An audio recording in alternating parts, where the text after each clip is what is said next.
Tika.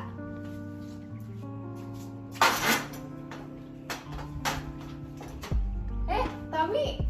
Wah, lu udah pindahan ya ke sini? Iya, gue baru pindah kemarin. Udah lama loh kita gak ketemu, 3 tahun. Apa kabar lo? Sebenarnya sih gue ngerasa baik-baik aja.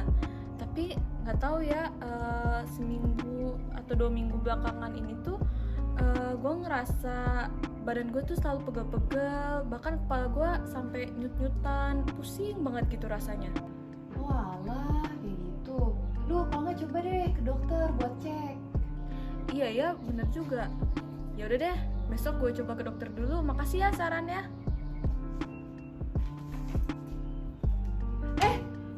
Tom. Gimana? Lu udah ke dokter kemarin? Iya Chan, jadi beberapa hari yang lalu gue udah coba pergi ke dokter. Dan akhirnya dokternya itu merujuk gue ke psikolog.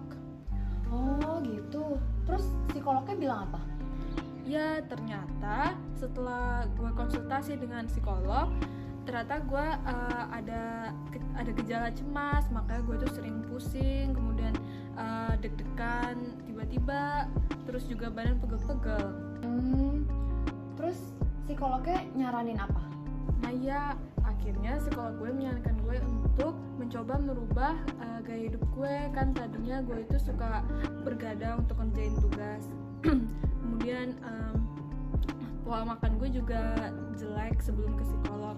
Nah itu tuh psikolognya menyarankan gue untuk mengubah perilaku gue itu. Dan psikolog gue juga menyarankan gue untuk melakukan meditasi. Wah, alhamdulillah deh kalau kayak gitu. Gue doain semoga lu selalu sehat-sehat dan cepat membaik ya, Tam.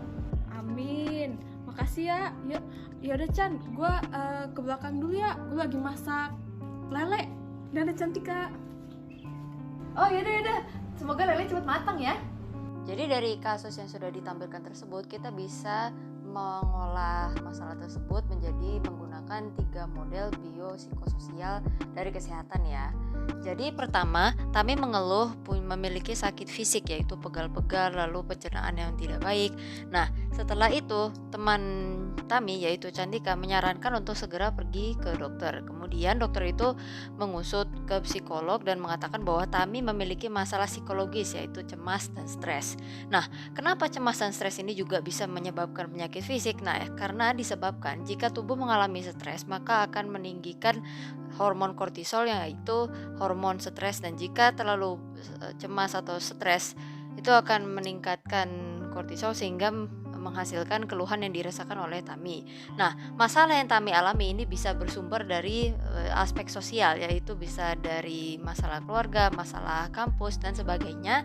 Dan itu semua sangat berhubungan dan berhubungan dengan ketiga aspek dari kesehatan tersebut. Hai, aku di sini mau menjelaskan apa yang disebut dengan model biopsikososial dalam kesehatan. Model biopsikososial dalam kesehatan ini itu pertama kali ditemukan oleh Sigmund Freud, di mana pada studinya dengan histeria, beliau menemukan bahwa jika memiliki masalah psikologis maka akan berpengaruh juga kepada masalah tubuh. Dan itu dilanjutkan sehingga EPA menjunjung tinggi konsep kesehatan sebagai bagian dari manusia dan akan menjadi misinya untuk mempromosikan kesehatan kepada masyarakat yang ada. Mungkin teman-teman sudah mulai merasakan bahwa kesehatan itu teman-teman rasakan tidak hanya di badan saja, tapi bisa saja di pikiran teman-teman atau mungkin sampai interaksi dengan teman-teman dan keluarga semua. Dan itu bisa disebabkan karena model biopsikososial itu terdiri dari 3 aspek, yaitu aspek biologis yang terdiri dari kecenderungan genetis, kesehatan fisik individu itu sendiri, virus dan bakteri yang datang dari luar dan sebagainya. Lalu terdiri dari aspek psikologis yang terdiri dari stres yang dirasakan, kognisi dan sebagainya. Lalu ada aspek sosial yang bisa berarti adanya interaksi dengan individu lain atau lingkungan tentang bagaimana kesehatan kita. Itu bisa disebabkan oleh adanya nilai-nilai dari keluarga, masalah dengan teman atau keluarga dan sebagainya yang berhubungan dengan sosial. Nah, berikut akan diberikan contoh dari bagaimana cara kita menerapkan pemikiran model biopsikososial ini ke dalam kehidupan sehari-hari. Berikut isinya. Nah, sekarang teman-teman sudah tahu bagaimana caranya untuk menerapkan pemikiran model biopsikososial ke dalam kehidupan sehari-hari.